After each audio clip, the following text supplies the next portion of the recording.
Good afternoon, everybody, and welcome to the Israel Brief, brought to you by Lay of the Land. I'm Rolene Marks with today's top stories.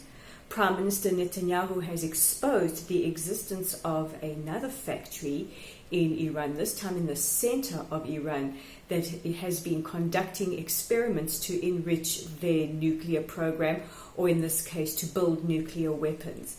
Now, Prime Minister Netanyahu has been warning for the last couple of years of the severity and the intentions of the Iranian nuclear program, and his claims were backed up by the extraordinary findings of the Mossad, who were able to smuggle documents supporting the intentions of the Iranian nuclear program out of the country into Israel last year.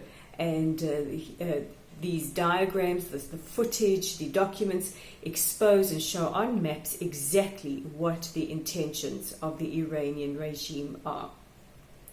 In news further afield, and an Israeli woman was gang raped in the Mpumalanga region of South Africa earlier this week.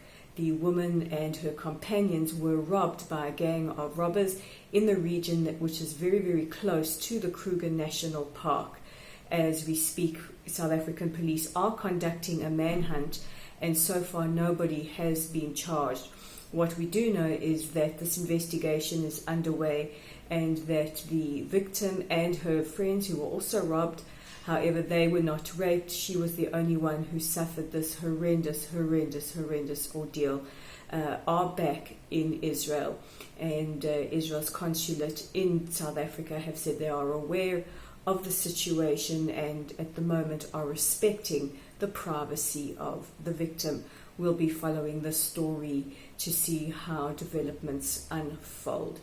Staying on the African continent, and this time in the Sudan, and normally we don't hear of any kind of murmurings or relations between Israel and the Sudanese. There are no formal bilateral relations between the two countries, but in the last 2 days we have seen Israel and the Jewish people making the news coming out of the Sudan.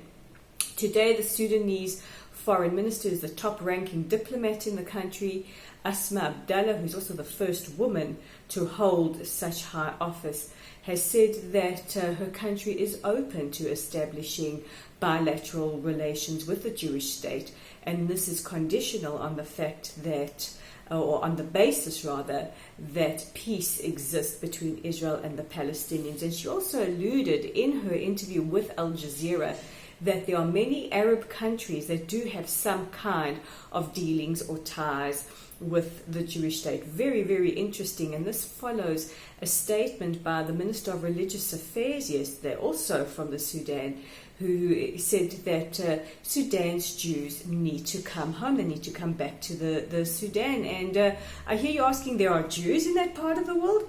Well, in the 30s and 40s, the community reached a peak of about 1,000 souls.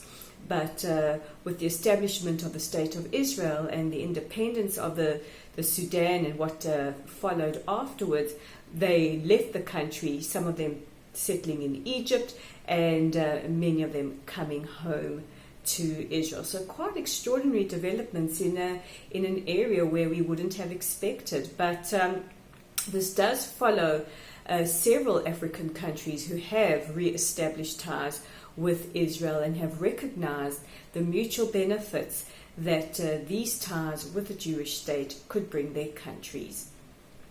Now, if you want to read more interesting articles, check out our website at www.layoftheland.online. If you missed your headlines on the Israel Brief last week, don't worry, we've got a recap. Simply look for the Israel Brief and you'll get all your headlines from last week. Also, don't forget to join our family on Facebook. Like us, share us. We're at Lottel's site.